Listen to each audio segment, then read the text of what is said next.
Hey everyone, and welcome to today's Explainer.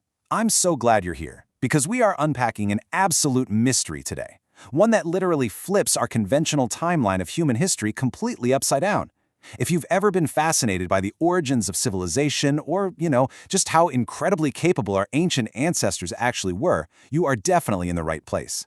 Today we're looking at a deeply profound hypothesis from our source material. It suggests that the flow of human migration might have gone in the exact opposite direction of what we've all been taught in school.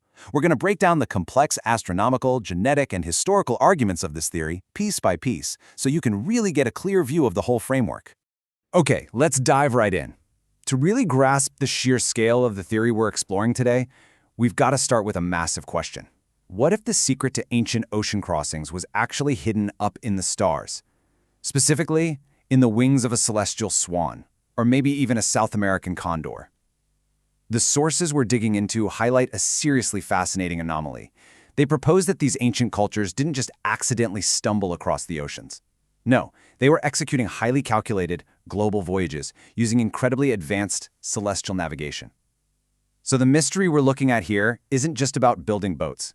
It's about using the night sky as a literal map for the entire planet.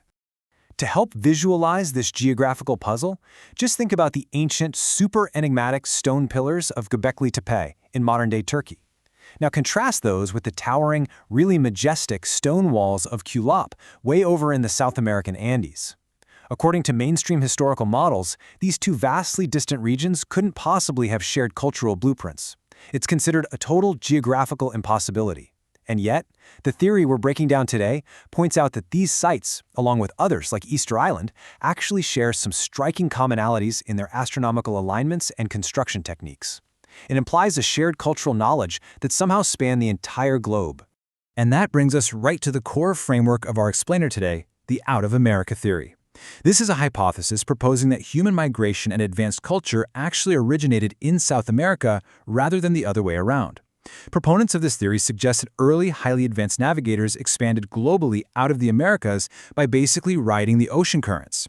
Now, I want to be clear that we're impartially examining the claims of this theory exactly as they're presented in the source documents, and those documents strongly argue that South America was the ultimate origin point for our ancestors. Building on that premise, the theory makes a really bold historical connection, taking us all the way back to classical antiquity. The sources propose that the legendary continent Plato described as Atlantis was actually ancient South America. Seriously, the text specifically points to a potential center around the island of Maranhão in Brazil. The claim here is that the original heart of this civilization, including its crucial port cities, might now be resting as much as 120 meters below current sea levels. It's a completely fascinating reinterpretation of one of history's most famous myths, essentially dropping the lost continent right into the Americas. So you might be wondering, how exactly do the proponents of this theory trace such a massive ancient migration? Well, they turn to genetics. Specifically, they look at what's called population-Y data and Y-DNA haplogroup C. Theorists use this specific genetic lineage to argue for a South American origin that dates back roughly 50,000 years. According to the sources, this exact genetic marker is found in Cro-Magnon populations as well as in modern Polynesian peoples. So, by tracking this haplogroup, the theory argues that these totally disparate groups actually share a deep ancestral root originating in the Americas. For them, this proves a massive, ancient outward migration. And this brilliantly illustrates the proposed physical movement of these ancient peoples. You can see how these potential migration routes radiate aggressively outward from a central point in Brazil. It perfectly visualizes the core concept of that out-of-America expansion. It really brings to life the theory's claim that these ancient populations didn't just stay put. They departed from the Brazilian coastlines and river systems, expanding way out into the oceans, but also pushing deep inland, right into the super-dense, unforgiving terrain of the Amazon basin. Which leads us to a very curious piece of evidence cited in the materials. The theory addresses the alleged discovery of ancient Mediterranean-style artifacts. We're talking specifically Phoenician and Roman items found deep within the inland Amazon and the Andes. Now, standard history might just write these off as lost, wayward explorers who got totally turned around, but this hypothesis takes a very different angle. It argues that finding these artifacts so far upstream actually implies that these foreign explorers didn't just get lost. Instead, they faced highly organized indigenous defenses. It suggests that the ancient Amazon wasn't just an empty wilderness, but a very active, heavily fortified territory. So if these ancient Americans were truly undertaking these massive global migrations, how on earth did they navigate across the vast, featureless oceans? Well, according to the sources, the answer lies in what they call celestial manuals in stone. You see, they weren't relying on magnetic north. They relied on specific constellations and stars. The absolutely crucial markers were Cygnus, that's the celestial swan, along with Orion's belt, the Pleiades, and the star Aldebaran. The theory basically proposes that mastering the movements of these specific celestial bodies was the literal key to their global maritime success. Now, what's really interesting here is how this bridges ancient art with functional technology in such a profound way. Just consider this claim directly from the sources. The carvings on the pillars at Göbekli Tepe and the Moai statues of Easter Island aren't just art, they are navigational manuals. The belt and loincloth represent Orion's belt rising on the horizon to mark due east and west. That is a massive shift in perspective, right? It asks us to look at these giant megaliths not just as religious idols, but as giant, practical astronomical tools. The specific carvings on the statues acted as literal horizon markers to help them decode the night sky. To really appreciate the genius of this, we have to contrast it with how we navigate today.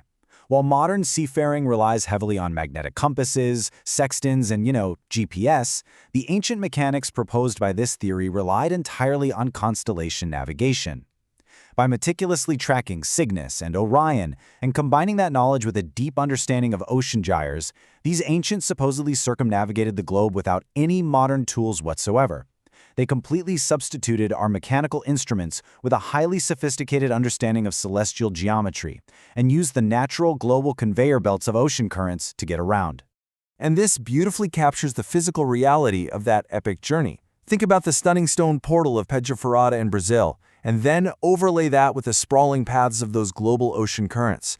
The sources outline that these ancient sailors used massive reed ships to literally surf these global currents. And hey, this isn't just pure speculation either. The texts remind us that the famous explorer Thor Heyerdahl actually proved this was possible. He used traditional reed ships to successfully cross the oceans, absolutely demonstrating the viability of this ancient method of travel, a method that was even used internally on massive bodies of water, like Lake Titicaca. Let's move to a specific ancient artifact to see how this builds from the physical realm right into the cultural and metaphysical. Consider the headdress on this piece of ancient Peruvian pottery. It's adorned with the heads of the Condor bird. Now, within the context of this theory, that is deeply significant. It directly links the astronomical importance of the celestial Swan, again, the Cygnus constellation they use for navigation, to the South American cultural icon of the Condor. So the bird isn't just an animal here, it's a representation of the celestial guide that literally allowed them to master the seas. And this connection goes way, way beyond mere map reading. Navigating by the stars was a metaphysical journey just as much as it was a physical one. You see, at the time these ancient voyages were supposedly taking place, the Earth's celestial North Pole was actually located right in the wing of the Cygnus constellation.